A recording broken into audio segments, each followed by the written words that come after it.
thanks for coming along. I'm Mike Liebelt and I'm the Postgraduate Coursework Coordinator in Electrical Electronic Engineering, and until fairly recently I was the person responsible for all the postgraduate coursework programs in the faculty. So that's why I'm here talking to you this evening. So we have a relatively small group, so we can kind of change this presentation as we go through depending upon what your interests are. So just before we get started, how many of you are current students of the university? Okay, all studying Bachelor of Engineering programs or? No. Yeah, which one are you doing? Doctor of Veterinary Medicine. Okay, yep. And somebody else not doing engineering, or you're doing engineering? Yeah. Bachelor of Science. Sorry, Bachelor of Science in which discipline? What's your major? Okay, all right. So I'll probably talk for about 20 minutes or so, and then there'll be plenty of time for questions. And so if you have any questions as we go through, please perhaps jot them down and we'll get back to them. I'll just give you a summary of the postgraduate coursework programs that the faculty offers. So we offer master's degrees, we offer graduate diplomas, and we offer graduate certificates. And all of the graduate diplomas and graduate certificates are actually part of the master's programs. So in many cases you can come and enrol in a graduate certificate or a graduate diploma and then advance onto a master's and get full credit for the first 1 year or half year of study. So virtually all of our programs are based around master's degrees, and there are two types of master's degrees that we have, that the university has actually. One's called an extension program, and an extension program is one that's designed to give you greater depth of education in your Bachelor of degree specialisation. So if you've done a bachelor degree in chemical engineering, an extension program would give you more depth of study in chemical engineering. The other type is a conversion program, and the conversion program is designed to allow you to pick up another discipline. So for example, if you'd done a bachelor degree in science, then you could come and do a degree in software engineering, for example. And so that would give you training in the different discipline. So as we go through, and I'll talk a little bit about all of our programs, we'll be classifying them as either extension programs or conversion programs, and some of them are actually mixed. They can function in either way. It's important to note, though, that both types of those programs have a significant research component as part of the coursework. So you'll see this in all of the master's degrees offered by the university. There has to be a significant research project component.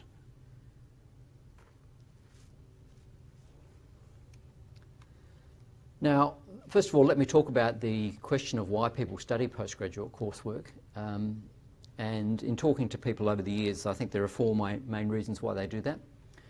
The first is just out of interest, that they're interested in getting more depth of knowledge in their own discipline or in another discipline. Sometimes they're interested in better employment prospects, so lifting their qualifications to get better chances of employment. Discipline conversion, as I said before, if you've done a degree in computer science and you want to do a degree in electrical engineering, or you've done a degree in mechanical engineering and you want to do a master's in computer science, converting from one discipline to another. And fourthly is a pathway to a PhD. So our master's programs do provide a mechanism for entry into a PhD program at this university, and I'll say a bit more about that later on. In all honesty, though, I need to say something about the improved employment prospects. It's true, I think, that in Australia, a master's degree doesn't help you a lot in terms of employment prospects unless you are converting into another discipline where there's currently a skills shortage. So, for example, at the moment in the industry, there's a big shortage in software engineering. If you've trained as a chemical engineer and then do a software engineering master's degree, then that does provide you with better employment prospects, no doubt. But just in terms of getting greater depth of knowledge, in chemical engineering or in electrical engineering, I would not say that most employers regard that very highly. So I would not like you to waste your time or your money thinking that this is going to be an automatic pathway into a better paid job.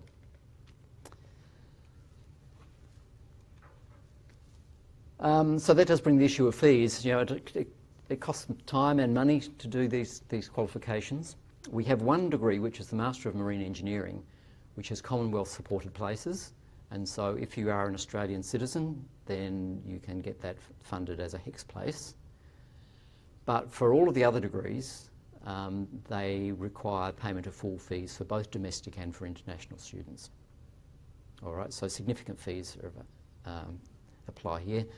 But if you're an Australian citizen, then there is a fee help, which is a fee loan mechanism, which operates a lot like HECS, which allows you to defer payment of the fees for the degree.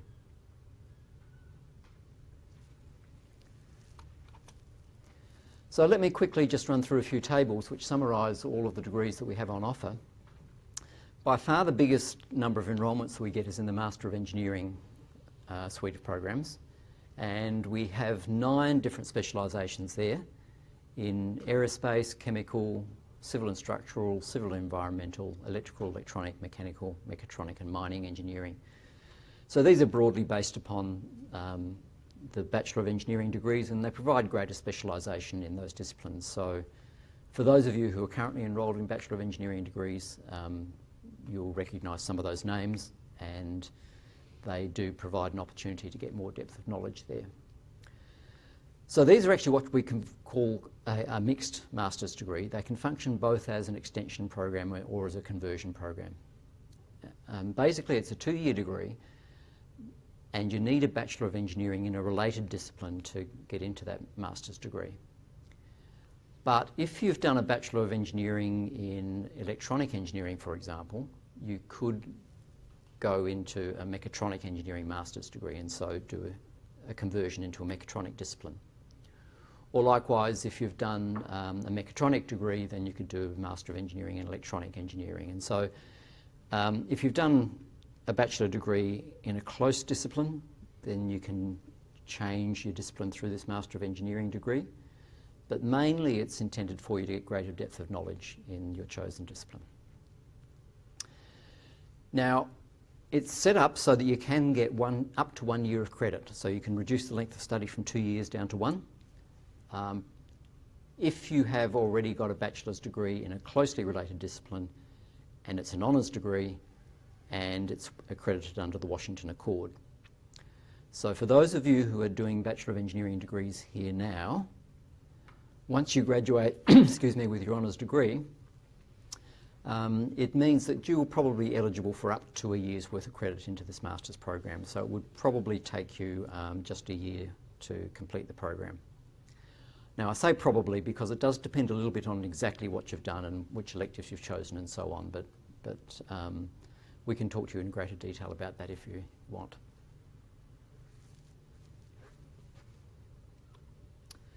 Then we've got a set of slightly more specialised degrees. The Master of Marine Engineering I've already mentioned. It's the one for which we have HECS places.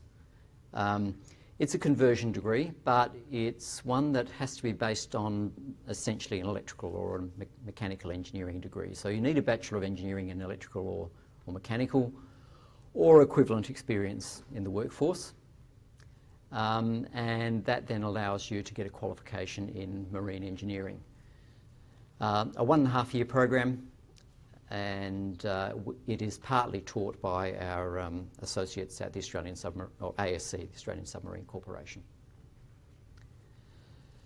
Master of Petroleum Engineering, again, is a conversion degree. It's intended to operate on the basis of another engineering qualification in perhaps chemical engineering or mechanical or possibly civil engineering, and allows you to specialise in the petroleum industry. So that is one case where the industry does take note of that particular qualification, and it does help you, I think, a little bit if you want to get into the petroleum industry. And the Master of Software Engineering, again, it's a mixed degree, a little bit like the Master of Engineering. It requires that you have a bachelor's degree with a large amount of computer science, so you need to have done a fair amount of programming in your bachelor degree. And then you are eligible to enter the Master of Software Engineering, and you may get some credit there depending upon how much computer science you've done in your bachelor degree.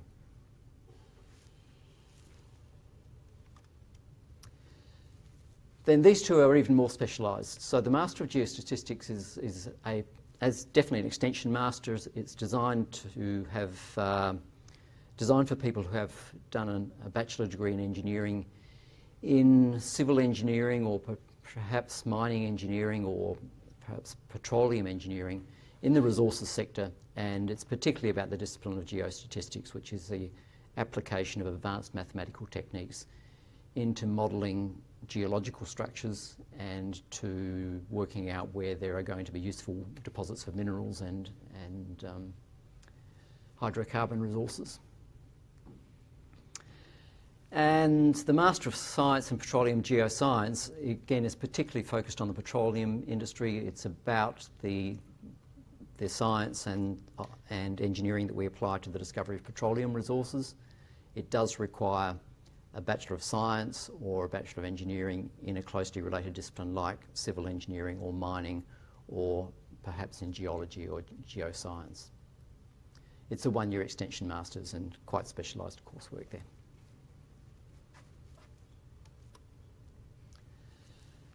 We have several programs based in computer science. The Master of Software Engineering I've already spoken about. It does require a bachelor's degree with a strong component in computer science, but we also have a Master of Computer Science degree, which essentially has the same requirement. The difference between the two is that the Master of Computer Science is essentially about the techniques of developing software applications and writing computer programs, whereas Master of Software Engineering is more focused on the teamwork and the project management aspects of developing very big software applications working in teams. So you do get some of the computer science as well, but there's a large focus on the project work. The Master of Computer Science will offer you up to a year's worth of credit. So if you've done a computer science degree and have an honours computer science degree, then you could get up to a year's worth of credit into the Master of Computer Science. The Master of Computing and Innovation is a more general degree. It's designed for anybody who's got a bachelor degree of any kind whatsoever, and can serve as a first introduction to computer science and information technology. So if you've got a business degree or a science degree or an arts degree or a law degree or whatever it may be, and are interested in learning more about information technology and how information technology is used in your profession, then the Master of Computing and Innovation is intended for that purpose. So the difference between the Master of Computing and Innovation is it's a very general introduction to computer science. The other two are more specialised courses. And in mathematical sciences, we have just one program. And again, this is a mixed program. It can either serve as a conversion program for somebody who's done a bachelor's degree with a reasonable amount of mathematics in it into specialisation in applied maths or pure maths or statistics. Or it can serve as an extension master's, providing more depth of study in mathematics for people who already have a mathematical sciences degree. And in the latter case, again, there's some credit that applies. So I think that's our full list of master's programs. Just for the sake of completeness there, I've got a list of the graduate diplomas and graduate certificates. And as I said, these graduate diplomas and certificates are a subset of the master's programs. So it's the case that you can enrol in the graduate diploma or the graduate certificate just to see whether you want the areas of interest to you or see how well you do in postgraduate coursework. And if you want to, then you can transfer into the higher level qualification and get full credit for the studies you've already completed. Graduate certificates are always 6 months in duration, and graduate diplomas are always 1 year in duration. So they can provide a pathway in if you're not 100% committed to having a full 2 years worth of study at the postgraduate level.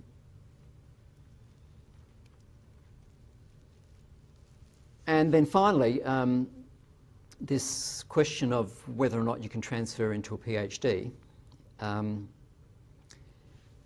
if you're interested in doing a PhD at this university, the rule says that you can get in if you have a Masters by Coursework degree, subject to a couple of conditions. The first is that in your master's degree, you must have at least 15 units of research work of some form or other. Is that equivalent to like one subject? So it depends on which degree we're talking about, but if we're talking about the Master of Engineering, for example, there's a 12-unit research project, and then there's a 3-unit research methods course, and so together they make up the 15 units. Oh. Yep. So you must have done the 15 units. Also, you must have reached a certain level of achievement in the whole program.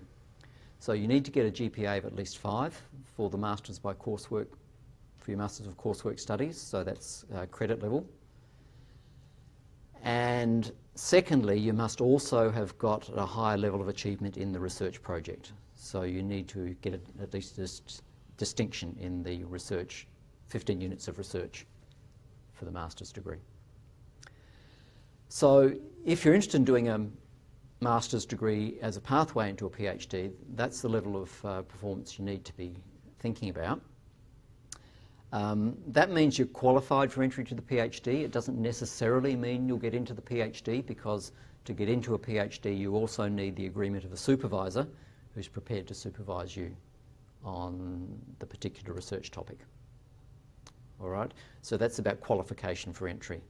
And normally what would happen is if somebody who's studying the master's degree would talk to their lecturers and talk to potential supervisors if they're interested in going on to do a PhD anyway. All right. So I think that's all I have for you in terms of prepared slides. So I'm happy now to answer any questions that you may have about any of that or anything else.